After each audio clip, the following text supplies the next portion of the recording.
And let me just begin with the sponsor this morning.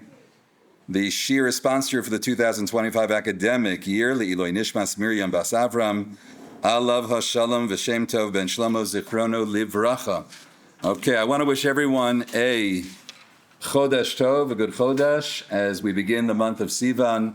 And with that, we look forward to celebrating the Chag Shavuot, which is just a few days away.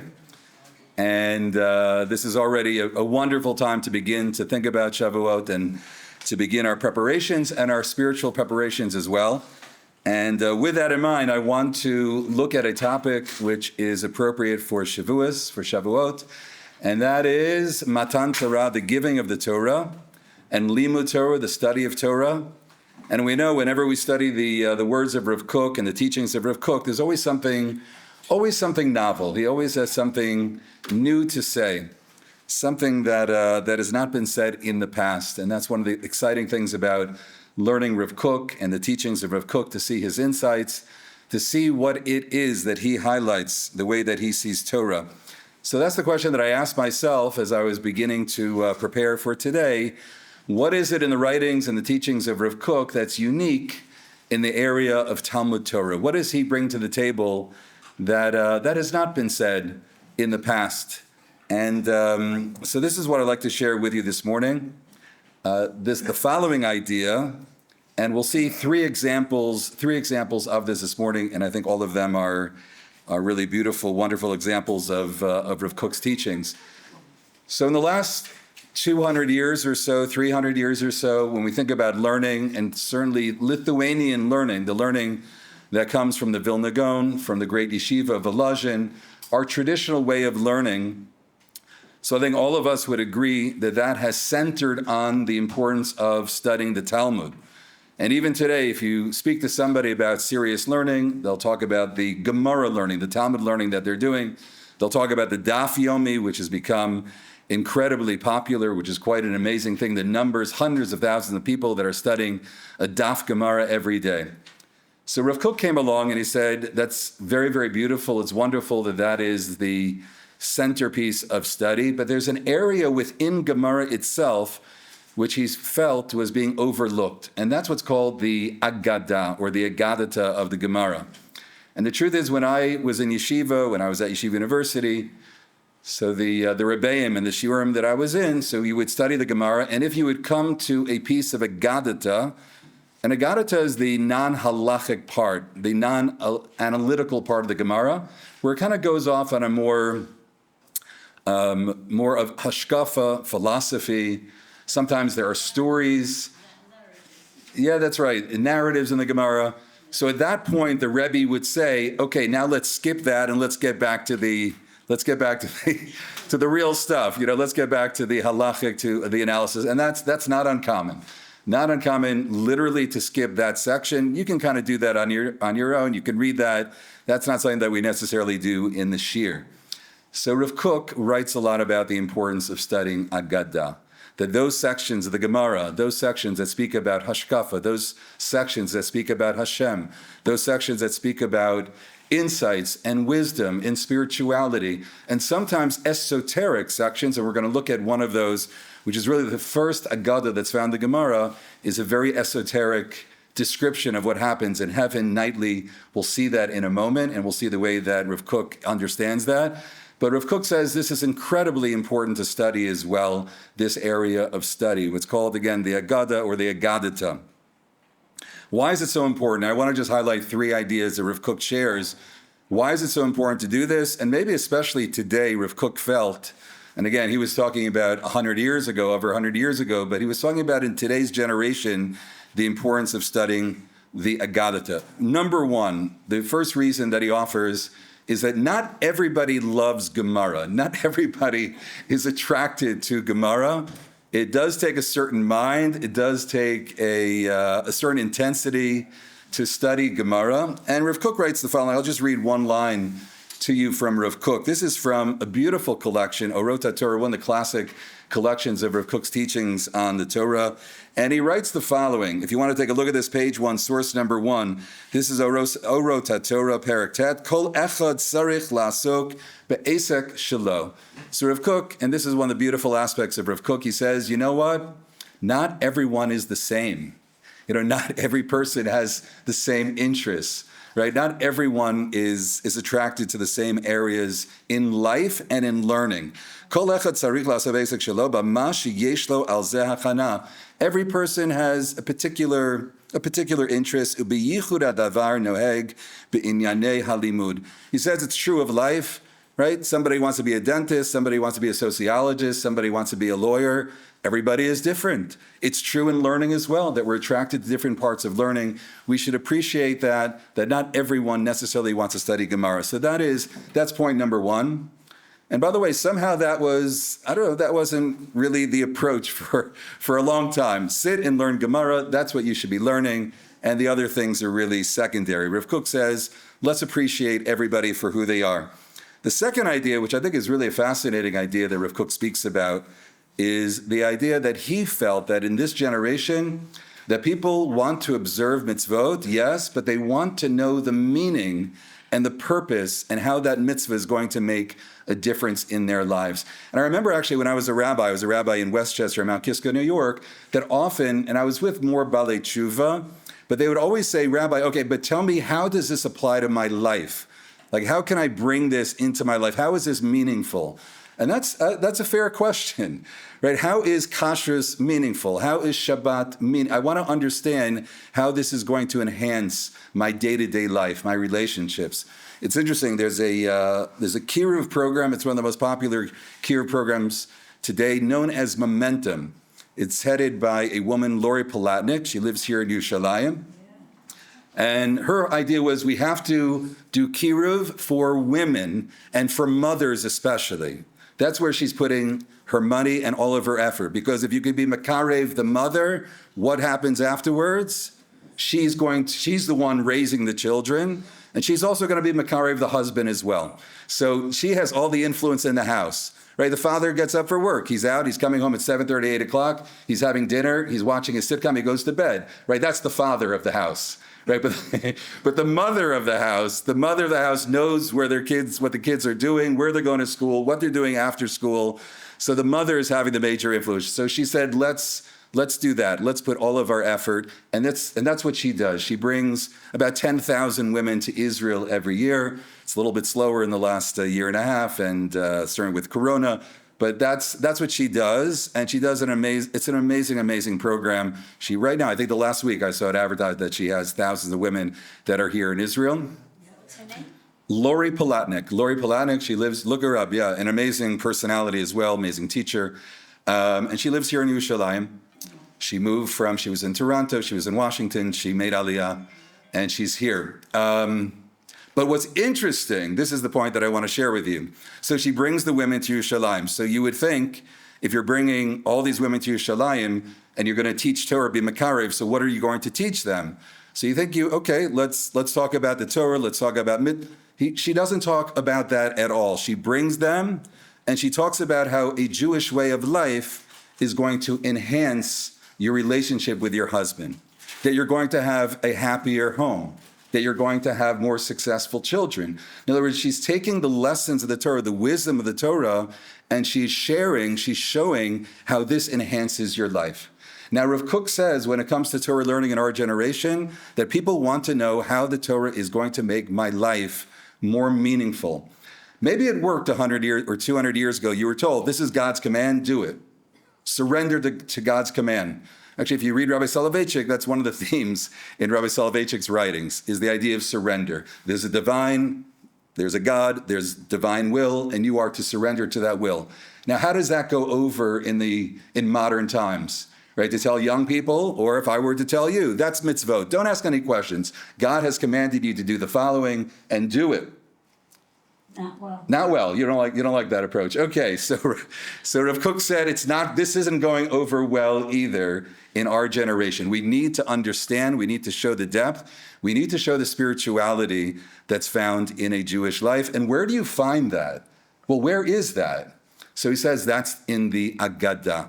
That's in the Agadata. That's that part of the Talmud, and we need to study that part of the Talmud as well. So that's the second idea that Rav Kook shares. A third reason that he offers for the importance of Agadah, and here this is kind of taking this idea one step further, and that is that people not only want to know the reason, but they want to know the secrets of the Torah as well. They want to know the sod. They want to know the mystical aspects of Torah. People have a yearning for that. Now, just to share one line from Rav Kook, this is also found in his Orot HaTorah, Perek Yud, the first teaching. This is right in the middle of the page 1. And by the way, when is the right time to study Kabbalah? We all know that, right? 40 years old, we all have to know all of Shas, we all have to know everything, and then you're allowed to open up the Zohar, then we can study Kabbalah. What's that? Right, the OUisrael, the great Kabbalist, passed away at 37. Yes. So Rav Kook writes the following: Matai hu tov lilmod sitrei Torah. When's the right time to start studying the secrets of the Torah? He says, Kishehatshuka hapnimit, when you have a desire, shel kirvat Hashem, when you want to come close to Hashem. Hi chazaka, when there's a great yearning for that. Mit'aleh mitgaberet, where you feel that real longing, and it almost overwhelms and overcomes you, that you want that closeness to, you want to understand more about God. There's one of my teachers, he's a Kabbalist, he's Rabbi David Aaron in the Old City, he lives in the Old City, one of the great teachers of Kabbalah today. He has a book called The Secret Life of God. Don't we all want to know the secret life of God? Like, what does God do all day? And what is God? And Rav Kook says in this generation, people want to know more about God. We've been talking a lot about mitzvot, right? We tell you how to keep Shabbos, how to keep kosher, how to get up in the morning, wash your hands, and modani. But how about God? Is anybody talking about God? And Rav Kook says our generation wants to know more about Hashem, more about HaKadosh Baruch Hu. Yes? Yeah, the reason I wanted to say something is because I know that, many, many years ago when I was young, I don't know anybody. I really didn't know anybody who studied Kabbalah. And Kabbalah was always a no-no unless you were ready for it. And yes, correct. Every Joe Schmo was studying Kabbalah. So, what? Including film stuff. That's right, yeah. I really think Okay, so it has to be, I think there's a real problem with Okay. it, and I think that a lot of the people who study it are a little bit off. Okay. No. So there's truth to what you say as well. In other words, are we watering down Kabbalah? Are people teaching it and they don't understand Kabbalah? To understand the higher math, right? You have to know the first level math as well. So yes, you do need to know Chumash, and you need to know Navi, you need to know Gemara. So yeah, a fair point. But Rav Kook is open to the idea, if a Jew wants to know more about these secrets, so to speak, and the Kabbalah, and about God, that it should be open to any Jew to do that. By the way, interesting personality, Rabbi Aryeh Kaplan. You may have heard that name, one of the great rabbis. He lived in Brooklyn, New York, and he began translating Kabbalistic works that were never translated, never open to the public. And he felt, this is going back to the 60s and the 70s, he ended up working for the OU for a while. Also, many of his books about tefillin, about tzitzis, mikvah, Yerushalayim, were all written actually for NCSYers. But he began to translate material. He felt it's time to open it up to everyone. If this is what people are searching for, if people want a relationship with Hashem in this way, so this material should be open. And Rav Kook says the same thing, that it's time.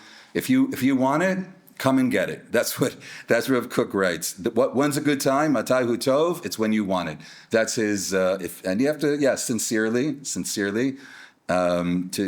study that material. And Rav Kook says one more thing, and here this will not be a surprise for those who have been studying Rav Kook and studying together with us, and that is, now that we're returning to the land of Israel, there's a different kind of learning in the land of Israel, what's called Torah HaGoelet, which is a Torah that is a redemptive Torah. We're ready now for the secrets. We're in the place of God. We're in Yerushalayim. We're where the Shekhinah is. We're not in Muncie any longer. We're not in Teaneck any longer. We're not in Los Angeles, where maybe these ideas were not really appropriate. But now that we're sitting right now, a mile from the Har HaBayis, right? We're a mile from the Makom HaMikdash. We're in a very, very holy place. And that place, by the way, the Shekhinah never left that place. If the building's not there, the Rambam writes that the Shekhinah is still there. So we're in the place of the Shekhinah. If we're in the place of the Shekhinah, so now we should be studying more about the Shekhinah. So that's what Rav Kook writes. And I'll share with you the following. This is from the last source on the sheet, in translation from a book called the Shmona Kvatzim. He wrote notebooks. We have 8 notebooks of Rav Kook where he wrote down a lot of his thoughts. And he writes the following. This is in translation. The air of the land of Israel is not suited to make one wise only in the lesser wisdom of pilpulim and lower homilies. In other words, when you come to the air of Eretz Yisrael, Avir Da'ara, we're not just doing the basic stuff any longer. Okay, that's for living outside the land of Israel. Matters such as these are below the high level of the land of light, which is full of the choicest things of the living God and of Israel. And he quotes the following Gemara, an amazing Gemara, which is in Baba Metzia. Rav Zera fasted a great deal to forget the Babylonian Talmud, that it should not hinder. Before he left Babylonia, he fasted in order to forget everything that he learned in Bavel as he was about to enter Eretz Yisrael, because he knew that coming to Eretz Yisrael, it's going to be a new kind of learning. The perception is going to be much deeper. We learn from this that Talmudic study is not the purpose and final goal of the wisdom of the land of Israel, and is not the great light of the superior goodness found in the Torah of the land of Israel, Torah Eretz Yisrael. So here Rav Kook says something which is also novel, maybe a little bit radical, and that is that now that we're back in the land of Israel, it's time now to open up the Kabbalah. How do we do that? The Agadata in the Gemara, a lot of the Agadata is really the foundational sources of what we would call Kabbalistic or mystical teachings. Okay, with that introduction, I want to now look at 3 Agadot. I want to look at 3, well, they're not all stories. The word Agadah, again, Agadah is anything in the Talmud that's not the halachic part of the Talmud, is not the halachic analysis. So we're going to see actually 3 different examples of it. I want to try to present 3 different kinds of Agadah, and to see what Rav Kook says on each of those agadot, and to appreciate this idea. Again, now we just spoke about it in a more theoretical sense. Now let's see it. Let's see what Rav Kook is referring to, the importance of Agadah, and what we see in the Agadah. Okay, the first source is an esoteric Gemara. I would say is a more mystical Gemara, because it's a Gemara that speaks about what happens nightly in Shamayim, in heaven. So already we're talking about a topic that's not a grounded topic. We're talking about something that is above, something that is mystical. Okay, the Gemara, by the way, this is Daf Gimel in Brachos. Now, just to appreciate Agadata, how long did it take for the Gemara to move into Agadah? The Gemara starts on what page? Page Bet. Doesn't start with page Aleph. So we're 1 page in, and we're already into Agadah. So I want to point that out. So the Agadah is very, very important. Now, where does the Gemara begin? The very beginning of Brachos begins with a discussion of Kriyat Shema, of when we say the Shema. That's the very first Mishnah. And then the Gemara goes on to talk about the nighttime Shema, when it should be recited, how long you have for the recitation of the nighttime Shema. And with that, the Gemara comes into the following discussion. You have what's called, and I'll read just a line or two from the Gemara, but you have the Gemara in front of you. This is Gemara Brachos Daf Gimel. You have what's called Mishmarot. Mishmarot. Mishmarot means that in the nighttime, throughout the nighttime, there are 3 Mishmarot. Mishmarot means watches, or that it's guarded. 3 Mishmarot throughout the night. What are those Mishmarot? Rashi explains, the Mishmarot is when the angels sing to Hashem throughout the night. And there are 3 different groups of angels that sing throughout the night. They are called, again, these are called the Mishmarot. The angels in heaven, this is what's happening. By the way, when you're sleeping, all this is going on. So when you're sleeping in heaven, you have the angels, you have the first group of angels that come in, they sing, then a next group, and then the next group. And that's what carries us through the night. Okay, that's step number 1. Again, how do we get into this discussion? Because the Gemara is talking about the nighttime. And how long in the night, throughout the night, can you say the Shema? And then the Gemara says, well, what is God doing at that time? We now know what the angels are doing, but what is God doing during that time? He's make so that's a Gemara. That's another Gemara. That's during the day. He does that while he's awake. This is what happens at night. So if you go 4 or 5 lines down that first, I'll just read this line to you. Ve'al kol mishmar u'mishmar. That's in the first paragraph, where page 2, where 2, 4, 6 lines down. Ve'al kol mishmar u'mishmar. And on each one of these mishmarot, each of these watches of the angels, Yoshev HaKadosh Baruch Hu, Hashem is sitting, V'sho'eh ke'ari, and he's roaring like a lion. Shneimar Hashem imarom yish'ag, umon kadsho yiten kolo, sha'og yish'ag al navehu. Hashem is roaring. Okay, so this is what the Gemara says. Angels are singing, God is roaring. That's what's happening throughout the night. Question, what does all this mean? Okay, this is the Gemara speaking. This is the first Agadata in Shah. This is the first Agadata that we find in the Gemara. And now we have one more piece, and this is really fascinating. The Gemara says, and you can, here on this earth, you can know when each mishmar is based on 3 things that happen below. V'siman ledavar. And there's a sign here on this earth for each mishmar, mishmara rishona, during the first mishmar, chamor no'er. There is a donkey that is braying. In other words, during that first mishmar, if you listen closely, if you put your ear out your window, what are you going to hear? Donkeys braying. Shniya, what happens during that second mishmar of the night, during that second section of the night, when, again, above the angels are singing to God? Klavim tzoakim. You have dogs that are barking. Have you ever heard dogs bark in the middle of the night? Yeah. Yeah? Okay. So now you know why. So they are barking.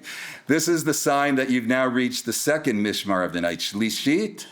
And the third, Tinok yonek mishtei imo, that the baby is nursing from the mother. The mother now has woken up, is nursing her baby. V'isha misaperet im ba'ala.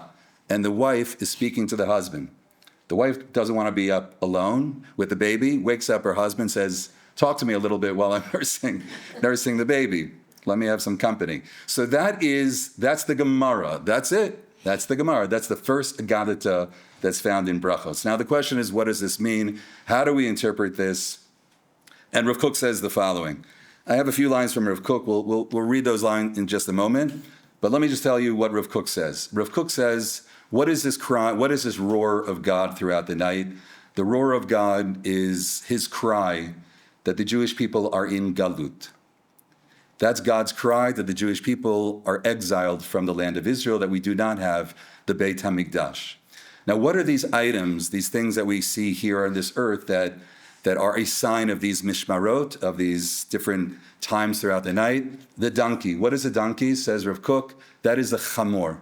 What is chamor? We know throughout our literature, it's found, and we can trace it to the Torah itself. Chamor is chomriut, which means that we are too embedded in, or let's just talk about chomriut, materialism. And that the Jewish people, the reason that they are in Galut and the reason they have not yet merited the redemption is because we are too entrenched in a materialistic life.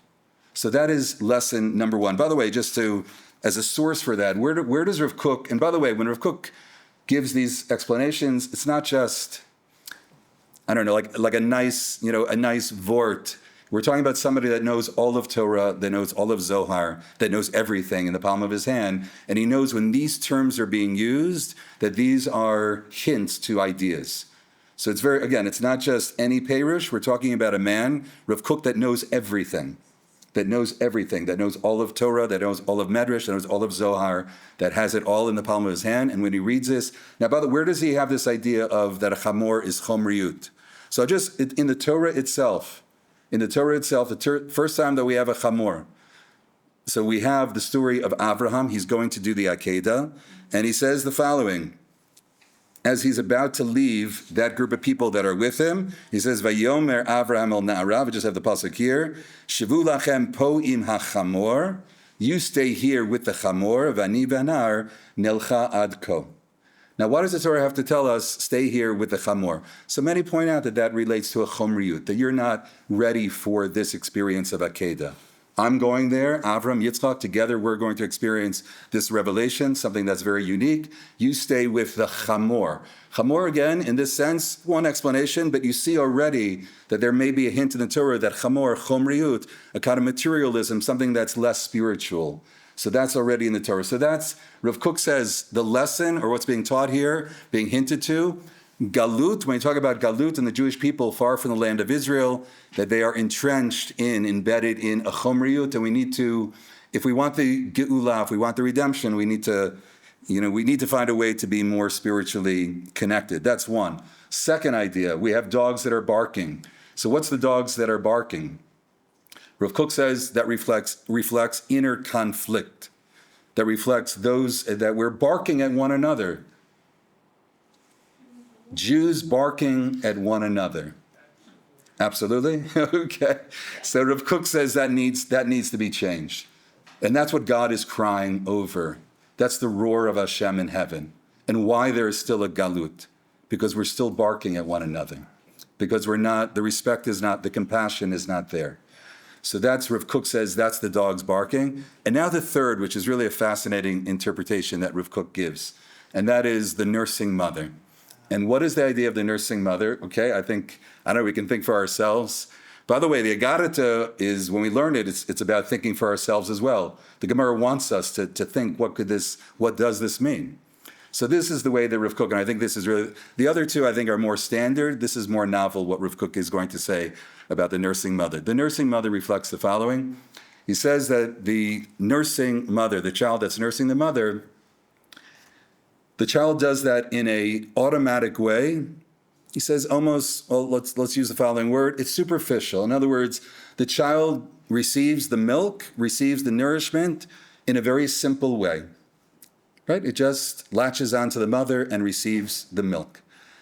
Rav Kook says, when it comes to our Torah learning, that's our milk, that's our nourishment, the nourishment of the Jewish people, the milk, our nourishment. He says that we've been studying Torah in a simple way. We have not studied Torah with the depths, with the secrets of the Torah, the prophetic ideas of the Torah that's necessary for redemption. If all we're talking about is just the very basic ideas, that's very beautiful that we've done that, but redemption, what's required for redemption is something even deeper, more profound. It has to be a profound Torah. And here it gets back to what we were just talking about a few moments ago. It has to be a Torah that also is going to reveal depths, secrets of the Torah, what God is, to talk about what God is about.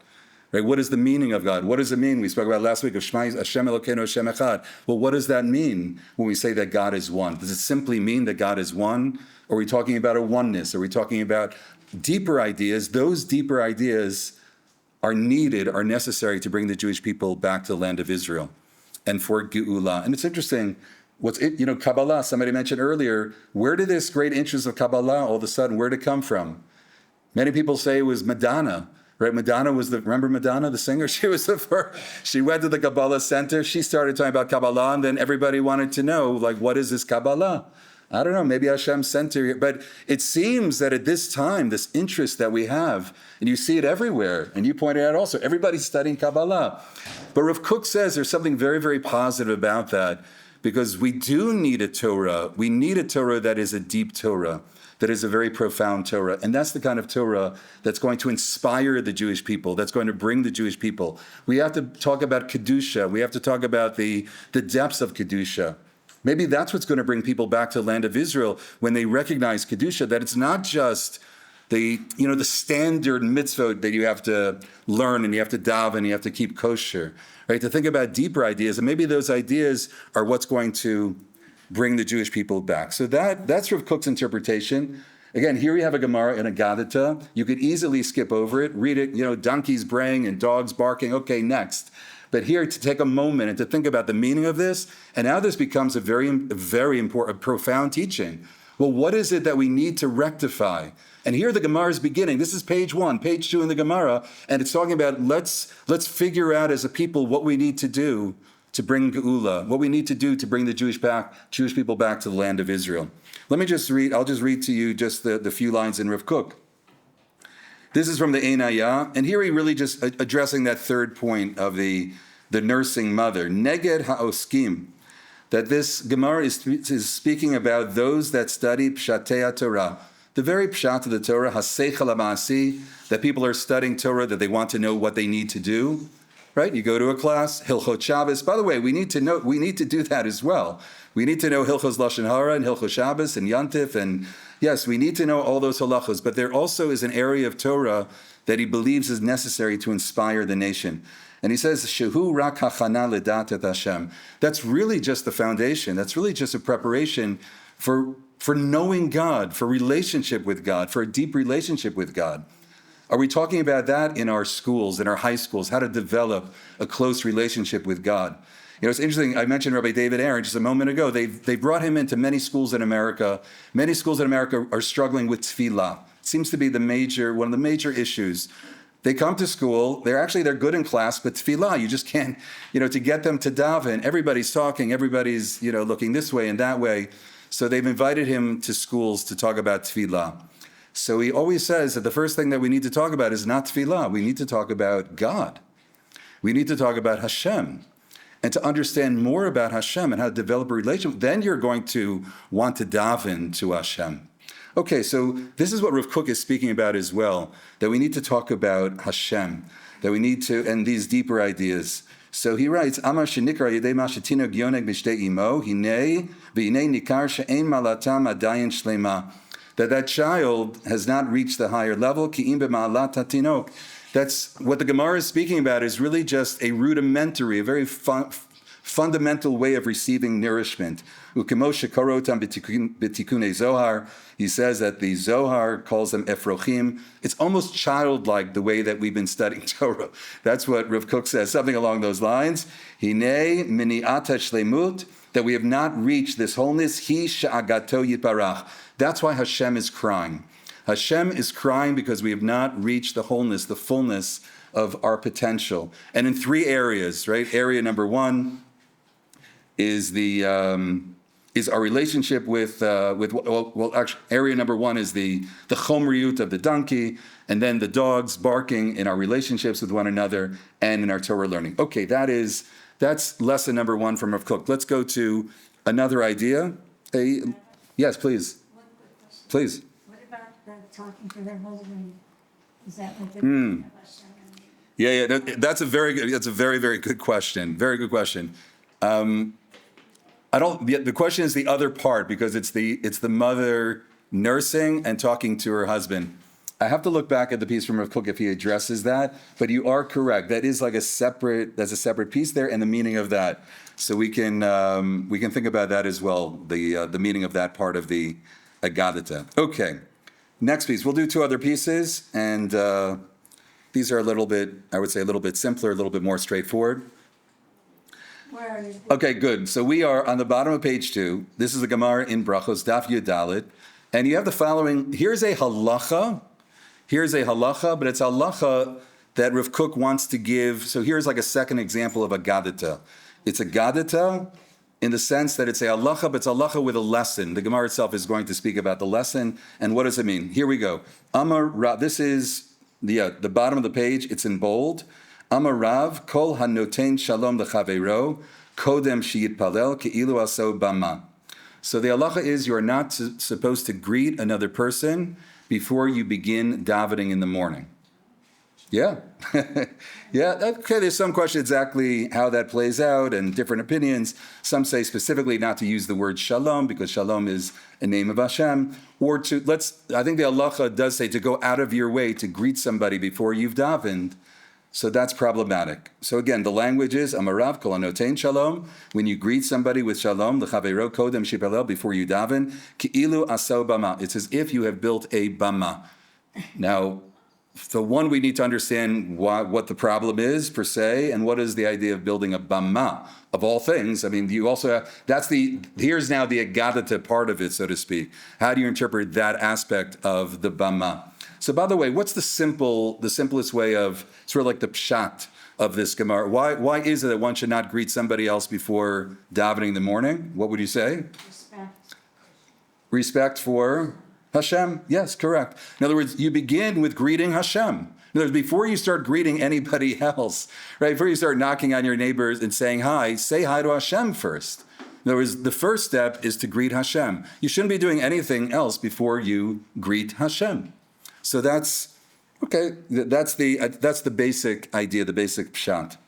So this is what Rav Kook says. Let's read just 2-3 lines from Rav Kook, the opening part. And he says something which is very profound.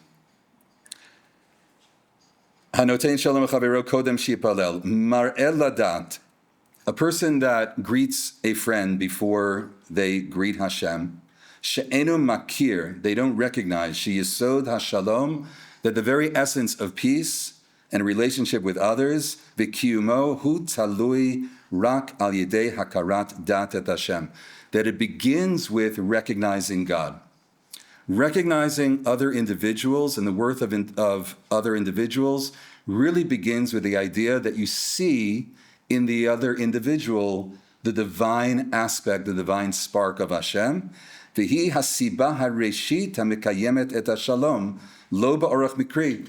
And this is the idea of why there is shalom, why is there peace, how do we have relationships with others, and not just in a mikri way, not just that it's circumstantial, something that can easily fade away. Rak b'derech etzem, that is the very essence, that's the very core of what it means to see somebody and to greet somebody. Okay, here we go. What is Rav Kook saying? Rav Kook says when we greet somebody else, what is at the essence, what's at the core of greeting somebody? Now you could greet somebody, and Rav Kook kind of lays this out in the piece, you can greet somebody because that's just a nice thing to do, or sort of like the appropriate way, sort of in a community, that to work with one another and to be good neighbors with one another, that we're going to greet one another. But he says that's lacking. There's a lot lacking there. What is the sort of the Jewish way and the spiritual way, the religious way of greeting another person? To greet another person is to recognize the godliness, the spark of God, the neshama that is found in another person. So don't greet somebody else before you greet God. Okay, you have sort of the basic, the pshat level. You should be greeting God first. But the way that Rav Kook understands that, see God first. In other words, that is the foundation of your relationship with another individual, is the godliness that's found in that other person. Rabbi Shlomo Carlebach would say, if we would see the godliness, the neshama in another person, we would never raise our voice speaking to somebody. We would never lose our cool, get angry, if when we see somebody else, we would see their neshama. And actually, this is the Tanya, and interesting that Rav Kook says this because he was very much a student of Chabad. This is one of the teachings. It's actually Perek Lamed Bet, not that I know the Tanya, but I know that chapter I've studied. Lamed Bet, you can remember Lev, and there, the Baal HaTanya, the founder of Chabad Hasidus, he says that we need to see each other as neshamot. Less body, right? We're seeing each other right now in the room as bodies. Try to see less of the body, less of what you're wearing, less of what you look, and to see the neshama in the other person, to see the goodness, to see the potential, to see the divine spark in the other individual. And that's what Rav Kook says. That's the way that he interprets his Gemara, that first see Hashem. In other words, don't greet somebody without seeing Hashem in that person as well. And it's one of the big lessons today in schools and yeshivot, and we're working on this. In other words, to be less judgmental and to be more compassionate. And a student that's having a hard time, in the old days, it was go see the principal, and the principal couldn't handle it, go find another school. And that was common, right? That was common. There wasn't a lot of patience, right, for that. And today there's a different model and there's a sensitivity, and that is, let's see the goodness in that, let's see the potential in that person. And that's what Rav Kook is speaking about here as well, which is a beautiful idea. And by the way, and what is the bama? What does he say? It's like building a bama. So what is a bama? A bama is where you individually, there was a time that you were allowed to build your own bama. But that means that's your own service, right? That's something that's more, that's selfish. But what is the way that we serve Hashem? No longer with a bama. I mean, today we don't, but in bama, we no longer allow the bama. We moved to Beit HaMikdash. No longer did we allow personal bamot. You couldn't make your own little altar, your own pillar to bring. It means coming together around Beit HaMikdash. And what's coming together around Beit HaMikdash? A recognition of Hashem. that we're all centered, we're all focused on Hashem, and we're all part of Hashem. And that's what Rav Kook says. We need to learn to see one another as, to see neshamot in one another, to see the goodness in one another, to see the potential in one another. And that's the way that he interprets. And Rav Kook was a master in his life of doing just that. Always seeing the best in others, always highlighting the best in others. So I think that's just a beautiful lesson. And again, to take an Agadata that you could read very quickly, making a bama, not saying, and Rav Kook highlights this beautiful interpretation. Okay, our last Agadata that we'll do together. And this also, I think, is such a beautiful, important lesson, and very much highlights one of the beautiful aspects of Rav Kook. This is an Agadata that everybody here knows. Everybody here knows it. You'll see it in a moment, because it's part of our davening, which is really interesting that we've taken a section from the Gemara. We don't have too many examples of that, where we take a passage in the Gemara and we bring it into our daily davening. Now, what is that? So it's at the very end. I'm not sure if everybody says this here. You have to make it all the way to the end of davening, but it's at the very end of davening. Actually, it's not outside of Eretz Yisrael. It's not generally done, depending on the nusach here in Eretz Yisrael. In Ashkenaz, Sfardim say it as well. It's the final Gemara that's found in Brachos. It's the very last Gemara in Brachos. By the way, so that's the siyum. It's the way that you conclude Brachos, but it also concludes Gemara Yevamos, and it also concludes Nazir, and also concludes Bechoros. So by the way, I don't think there's another example of this, of 4 different Gemaras that's the same ending. That's number one, and a Gemara that we brought into our davening. So if you talk about the importance of this Gemara, you can make a case that this is one of the most important Gemaras that there is. One repeated 4 times to conclude 4 tractates, and that's brought into our davening. So here we go. What does it say? Amar Rav Elazar, Amar Rabbi Chanina, Talmidei Chachamim Marbim Shalom Be'olam. Talmidei Chachamim bring more peace to the world. Shne'emar v'chol banayich lumudei Hashem v'rav Shalom banayich. And all your children shall be taught of the Lord, and great shall be the peace of your children. Al tikre banayich, don't read children, ela bonayich, builders. Shalom rav lovei toratecha, ve'ein lamo michshol yishalom bechelech, shalva b'abenotayich, leman achai v're'ai, adabra na shalom bach, leman beis Hashem, levinu bach shatov lach, Hashem oz, lamo yitein Hashem yivarech, edamo ba shalom. That is the last Gemara. The last Gemara talks about peace, and it talks about builders of peace. And Rav Kook has the following beautiful comment about the rabbis. Rabbis bring great peace to the world, and learning brings great peace to the world. And here, let's just take a moment to read a couple lines in Rav Kook.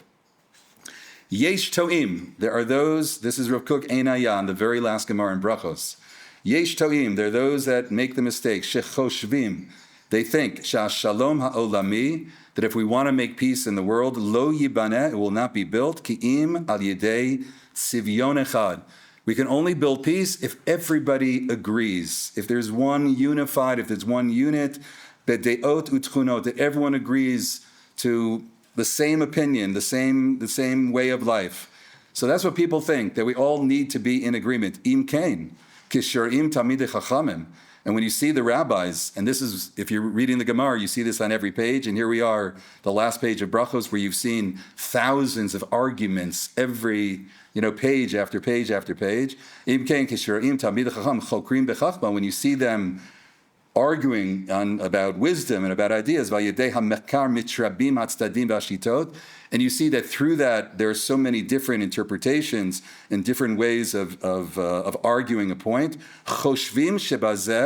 You would think that brings about even greater machloket. And that's the opposite of peace. And here's the key line, one more line. Ube'emet eino kain. That is not the truth. Ki hashalom ha'amiti. What is true peace? It's not possible to come to the world.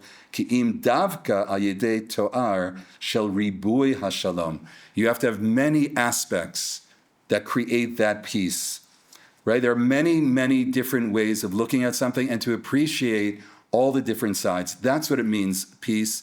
And he says the word shalom is like the word shalem. Shalem means whole, right? Whole means that there are different parts, all the different parts. That's what makes up peace. We don't all have to agree. We're not going to all agree, and it's actually not healthy for all of us to agree. All the different opinions, all the different walks of life, all the different backgrounds, all the different perspectives, we bring all of that together, and that's what it means to have a unified piece. In the Gemara, it talks about bonayich, it talks about builders, and he says, Rav Kook says, if you look at a building, and actually took note of this morning, you can see it on every block here, Baruch Hashem Yerushalayim.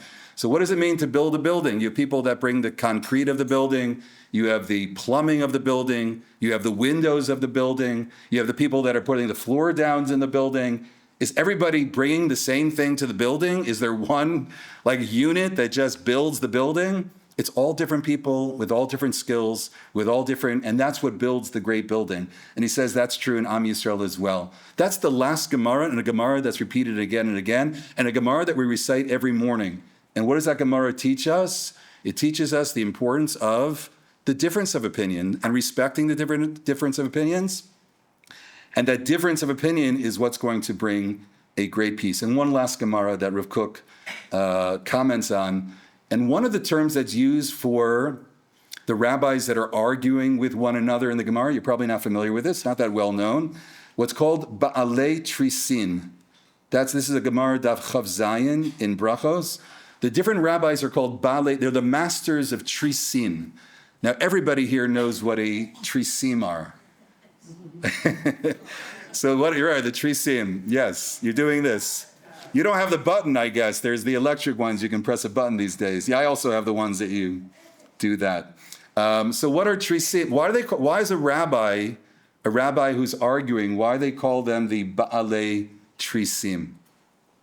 So interesting. So look at Rav Kook, 3 lines from the bottom of that paragraph. This is from his work Einaya. The Chaf Aleph is the beginning of the line. Milchemet Magen. When we argue with one another, we're arguing, defending our position. Limtso ma'amad, that we want to find a position, lema'aseh, something that we can follow, something that we stand by. Al pi da'ato, af al pi shegam da'at zulato hi dea shlema. The other opinion also is wholesome. The other opinion also has aspects that are correct. Umimkor kadosh. Hinovat. The other opinion is also coming from a holy place. Al kain nikru tamidei chachamim hamitaskim be'elu havikuchim ba'alei trisim tofsei magen. That what does it mean to be holding up a tris? What does it mean to hold up this tris? You're guarding your position. You're standing firm on your position. But he says there's a difference. Sometimes we argue and we try to bring down the other person. We try to diminish the other person. And he says when it comes to the Gemara is highlighting that you are arguing, but just from a place of a tris, of being a Ba'alei Trisin. I'm defending my position. I'm hearing your position. We can disagree with one another, but I'm not here to try to diminish you or to diminish your position. And beautifully, that's what Rav Kook says. Rav Kook says that's why the Gemara calls rabbis Ba'alei Trisin. And it's true for all of us as well. When we have a disagreement, so it's not about showing that the other is wrong. You defend in a honorable way, in an appropriate way to defend your position, and that's the way that we make peace with one another, the respect that we need to have. This is the last Gemara in Brachos, repeated 4 times in Shas, and what we get up every morning to say in our Shacharis, to remind us that this is what it means to be a Jew, what it means to have a community and to have unity. And I'll just end with the following. I just bought this Sefer the other day. This is the Rambam. It just came out for the very first time. Art Scroll, of course, Art Scroll. They're always coming out with amazing Sfarim. It's the Rambam's commentary on Pirkei Avot, a translation. The Rambam has a commentary on Pirkei Avot, just came out for the very first time, literally just a couple of weeks ago. And I opened it up, and I found something amazing. Now, Art Scroll, for the most part, that comes out of the more right-wing community and sort of the Rosh Yeshiva that are involved, for the most part, I would say are more what we would call on the right, not necessarily supportive of the idea of army service, things of that nature. So I opened up this volume, and it says the following: Le'iloi Nishmas, this is the opening page, as many Sfarim have, and in memory of HaChayalim HaKadoshim Hashem Yinkom Damo, Zichrono Livracha. The holy, in honor of the holy soldiers of the land of Israel. Shemasru nafsham, they've given their lives, lahagein al Yehudei Eretz Yisrael, that they are protecting the Jews of Eretz Yisrael. Tiyeh nishmatam tzara b'tzara chayim. Eretz al techasi damam. The land should not cover up their blood, that Hashem should see the blood, the sacrifice of the soldiers of Israel. And I thought to myself, I don't know if something like this 10, 20 years ago, if they would have written something like this. And by the way, it doesn't say in honor of the Chayalim, it says the Chayalim HaKadoshim. The holy soldiers, that art scroll of that community is calling the soldiers of Israel holy soldiers. Now, we know that, but that has not really been accepted in their camp so much. So this, I think we have to credit, we have to credit Art Scroll and that community for that. And maybe this is a step in this direction that Rav Kook believed. He believed that we're moving in that direction, that as we come back to Eretz Yisrael and the sensitivity to one another and a sense of achdus, and this is what shalom means. Shalom means, like the Balei Trisim, we don't necessarily agree with the other. I'll protect, I'll hold my position, you can hold your position, but we have great respect for one another. It's very true in life, in marriage, with our children and home, and for Klal Yisrael as well. So these are some of the lessons that Rav Kook says we need to learn Agadata. We need to learn this area because there's so much wisdom, there's so much richness here in this area that is going to be a great inspiration for Klal Yisrael. All right, we'll stop here. Wish everyone a wonderful day. Chodesh Tov. Chag Sameach. Have a wonderful Yantif. And look forward to seeing you next week, if not earlier. Okay. Yes.